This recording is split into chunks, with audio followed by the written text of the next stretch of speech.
Bir de bir tane daha var.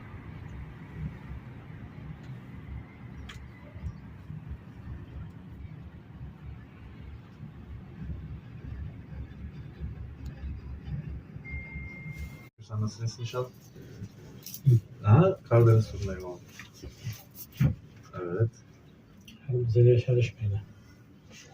Tamam. Aha. Abi.